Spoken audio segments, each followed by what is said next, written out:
What's your name? Les. Pardon me? Les. Les? And who's this? More? How did they name you? I guess because you were born naked. They went, oh, Les.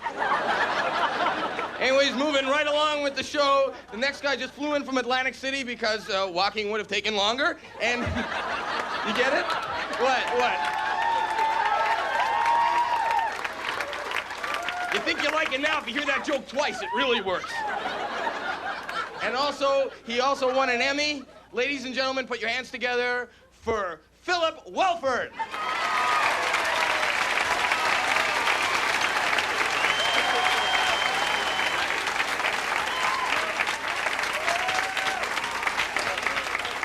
Thank you very much. Before I get started here, did you get programmed for my portion of the show? No one got a program? Shoot. Okay, well, I guess they forgot to put them in. Let me just pass a few out real quickly here, because I want you to look them over. I want you to look them over so you get an idea of the kind of crap I'm going to be doing here, okay? Just take as much as you usually do there. That's it? Oh, hell, splurge tonight, huh? What do you say? For cable, huh? All right, now I can't take the time to pass them out to everyone, but make sure you have some when you go, okay? And if you're at home right now watching, you may want to go to the room and get some. It's, actually, this corner looks like they could use a whole shipload of it here, huh? There you go. All right. Well, I'd like to start this evening with a quick impression, something you've probably never seen before. Something you may never want to see again. Ouch. That's not it. It's called Samurai Warrior. Very rare, very unusual. It goes, Toyota!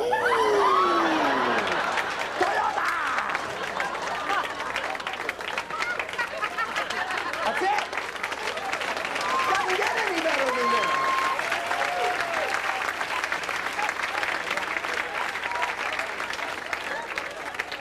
Isn't that silly? You know, the only people who never laugh at this are bald. I don't know why. All right. Well, I'm a little different than other entertainers. My hair okay? No. Thanks a lot, Mom. Appreciate it. I'm a little different than other entertainers, and this is primarily because, well, I've got 3 balls. It makes me a lot different. I'm going to start with an impressive 3-ball trick.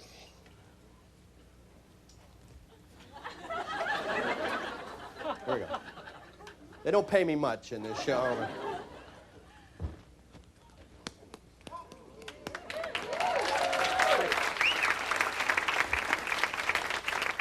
No big deal. Everybody does this. This is a standard 3-ball pattern. Of course, if you're dyslexic, that's one. Anybody here from New York? In the back. Good. That's where they belong. No, I don't mean to start a riot. No, I like New Yorkers because now I'm in Atlantic City. I see what New Yorkers are really like. These people run on a different speed than the rest of the society. Have you ever noticed? They're always like pissed. They're like, move it, move it, move it. We got places to go, things to do. Of course, California now is more laid back. They're like, wow. It's like tracers. Yeah. Unless you're from San Francisco. You got some in the back there? Next to the New Yorkers? Anybody here from Pittsburgh? Yeah. Are you really? Pittsburgh is fun. You'll recognize this one. Pittsburgh. I guess that's kind of subtle, huh? Technical juggling for you. Here's a little behind the back. That's it. Behind the back. And for those on drugs, it's called shooting up. Mainlining. Actually, I know what you're all thinking at this point. I am good, aren't I? No, actually, I'm stuck. But, no, a lot of things I do look deceptively simple, but that's only because they are, actually.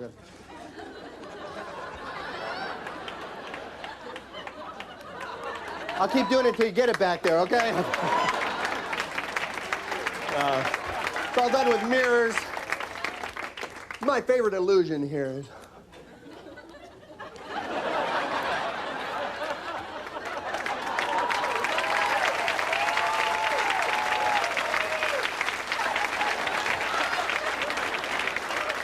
And finally, oh, this is the big one. Keep holding that applause.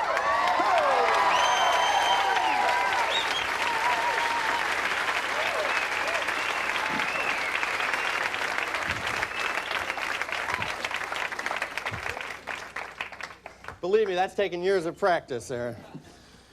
Yeah, a lot of medication, too. I'd like to change the pace a little bit now and tell you a story. Now, it's a story you may have heard at some time in your past. I did win an Emmy for it, so let me introduce you to the characters just to make sure you recognize them when they come up. Imagine, if you will, that this is God, and that this is Adam and Eve. Have you heard this story before? Is there anyone out here? In the beginning, God created out of dust the first man and woman, and he called them Adam and Eve. And out of the ground, God made to grow all the trees which bore fruit.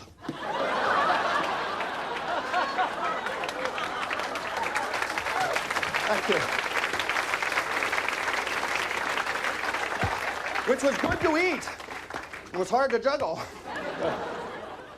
Now, God came to Adam and Eve, and he said,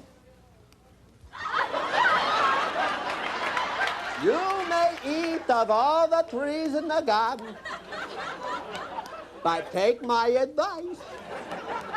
Don't eat the apples. They're not kosher."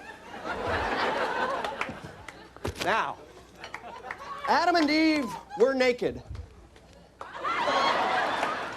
but they were not ashamed, because like all of God's creatures, they were still lacking in awareness of themselves. Now, the serpent was more hip than any of God's creatures. And he came to Adam and Eve, and he said, "Hey, what it is, bro?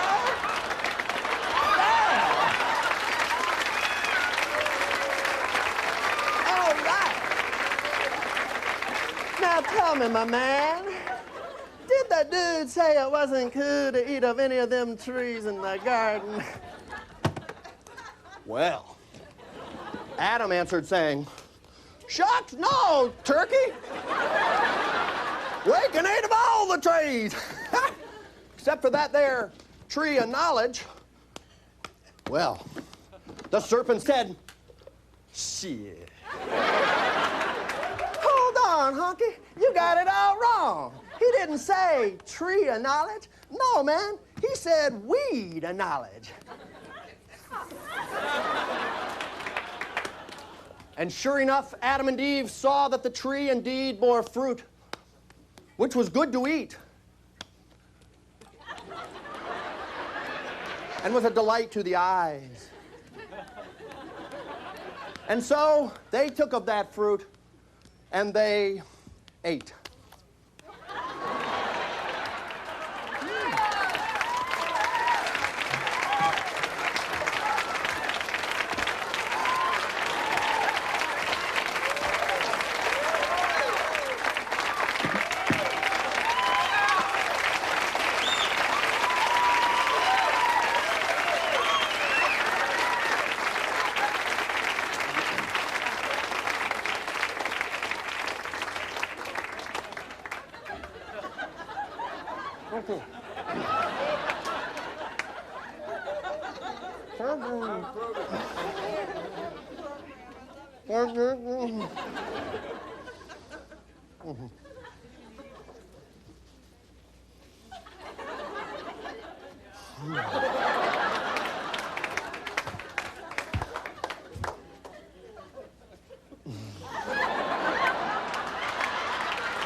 Thank you very much. I appreciate that.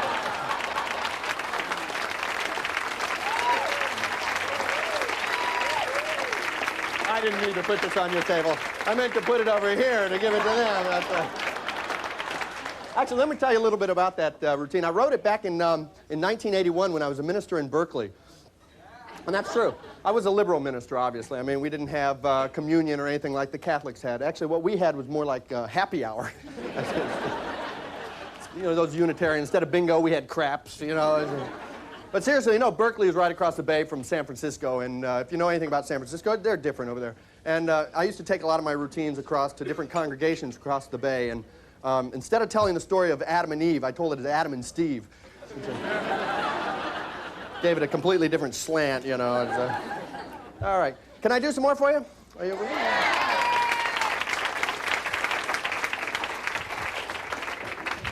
All right, then, what I'd like to do, real quick impression for you.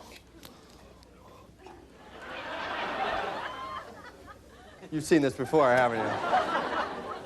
All right. Well, no, actually what I'd like to do here, real quick, let me go to the bathroom here. No, I had a request before I came out here, and I want to thank whoever it was that sent that little note back to the trailer back there. Unfortunately, I don't think the unicycle's going to fit, but I appreciate the request. All right. I'd like to show you what I can do with this thing.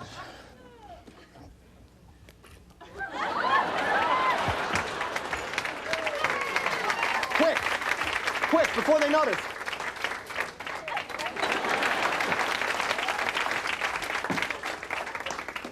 No, I'm actually going to ride it. But in order to do this particular trick, I do need a volunteer. Would you help me out? You're sitting right there. Would you just come up here? Give him a nice round of applause, a little encouragement. I appreciate you coming in. All right. What's your name? Mike. Mike. Okay, what I want you to do, Bob, just hold on to the unicycle there. Now, Mike, do you have any idea where I've been recently? No. Okay, because I wouldn't hold it by the seat there. Yeah, hold it down there. You don't know where those little suckers crawl these days. All right, now, what we're going to do, not only am I going to ride the unicycle, but I want to make it a little more exciting for you by juggling these razor-sharp machetes at the same time. Now, just to give you an idea how sharp these babies are, so you know that I'm not messing around.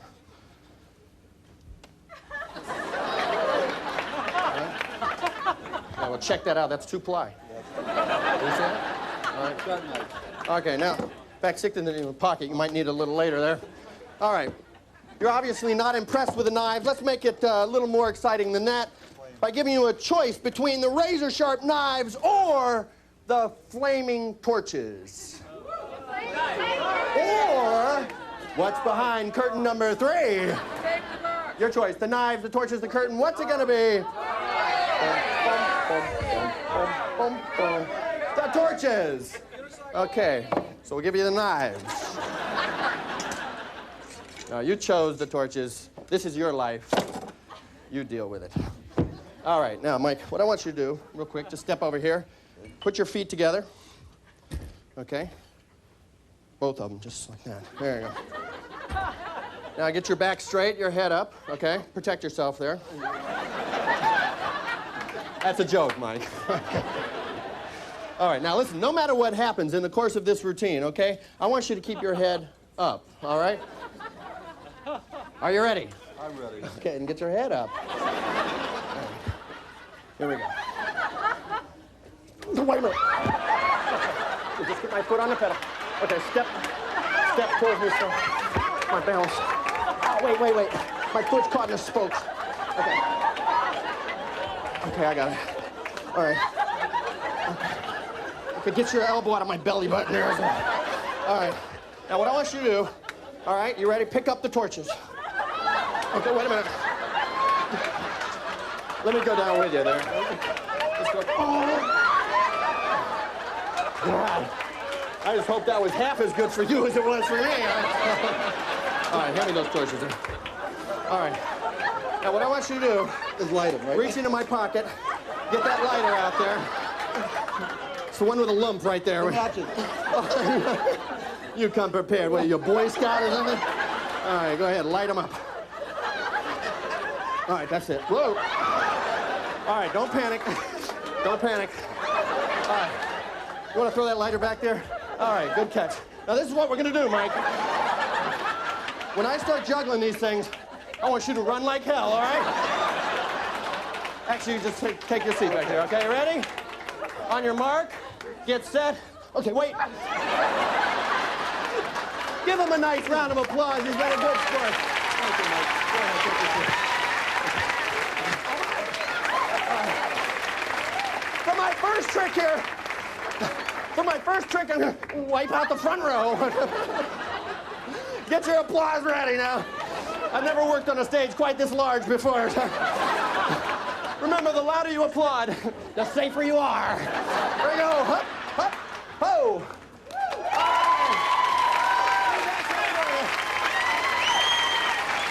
All right. Okay. Now, if you want to see something a little more difficult, say yeah.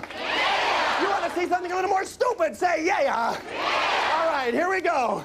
Mike, you come up here and grab one of these? I'm just kidding. I'll toss it to you, okay? Oh.